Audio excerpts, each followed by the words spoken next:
Alright, this is just a quick little video I'm going to do tonight, inspired by tonight's Tai Chi class.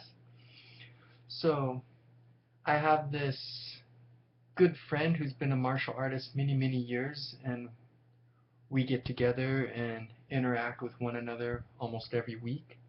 It's really, really fun. Anyway, he's a really good person, a really smart person, a really conscientious person.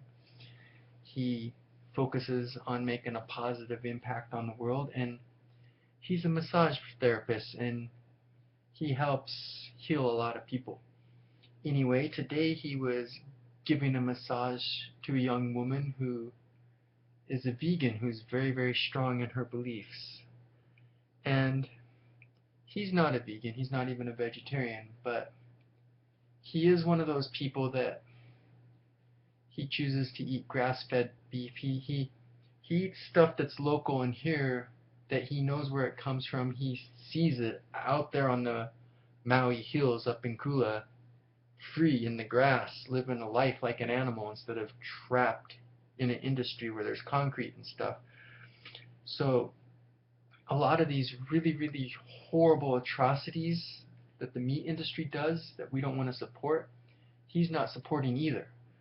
Like, I'll admit, and he'll admit, that this animal has to be killed for him to eat, and I don't think he likes that, and I don't think a lot of vegans would like that. But the point is, he's not supporting these horrible industries that are just taking it to another level, where the rainforest is getting torn down to make room for cattle, or where there's these huge, huge factories of all these animals making all this methane and causing greenhouse gases. And I mean, this is more natural stuff. Obviously, with this monstrous human population we have on Earth now, the meat industry couldn't work this way. We couldn't have it all be sustainable and good like this with the free roaming grass fed cattle. But the point is, at this point in our history, we have this huge monstrosity of an industry where everything's wedged together and has no space. And then we have this outskirt stuff that's more old school, where stuff does have space, where the animals do get to live like normal creatures and walk around and eat grass and stuff. And that's what he's eating right now.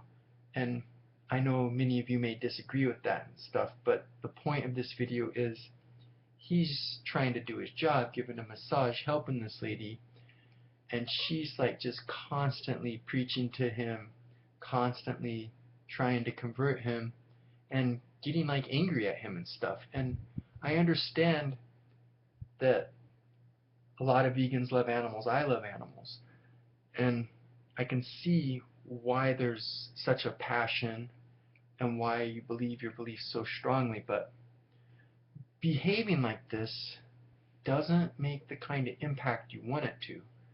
Eventually, he just asked her to leave.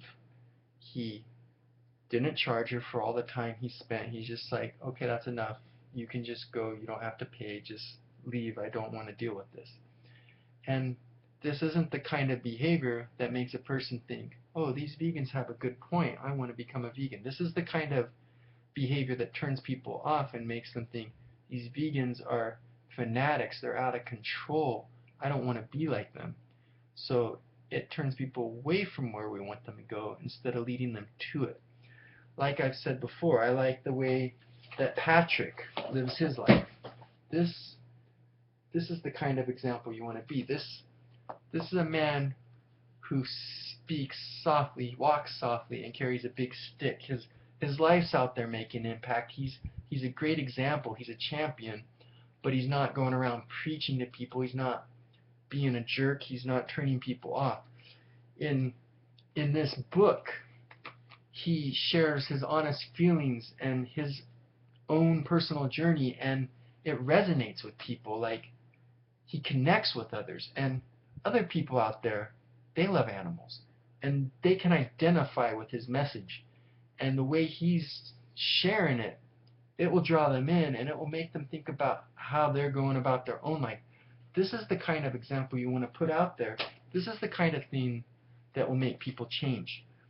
And so this is a video where I'm trying to remind people like Vegan Gains and this lady that got her massage today that yes, we understand your passion, we understand your cause, we understand why you're trying so hard to champion for it, but when you go about it that way, sometimes it does more harm than good. So I'm just trying to remind you to live a life that others can respect, to take care of yourself, be a good person, be someone people can look up to, and then instead of preaching, instead of condemning, try to connect, try to relate, try to find that common ground and make it so that people start thinking, yeah, that's actually a good point. I feel that way too, and make them start thinking positively about a vegan diet instead of negatively. That's all I had tonight.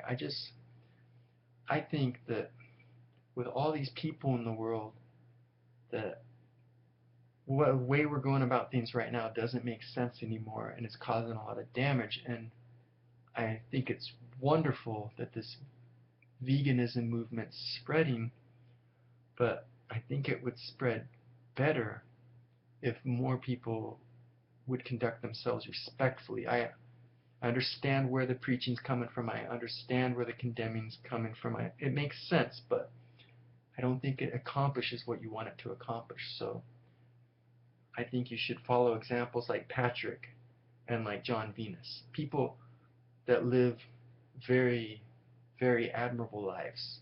Those are the kind of examples we want out there. Those are the kind of people that are going to draw people in.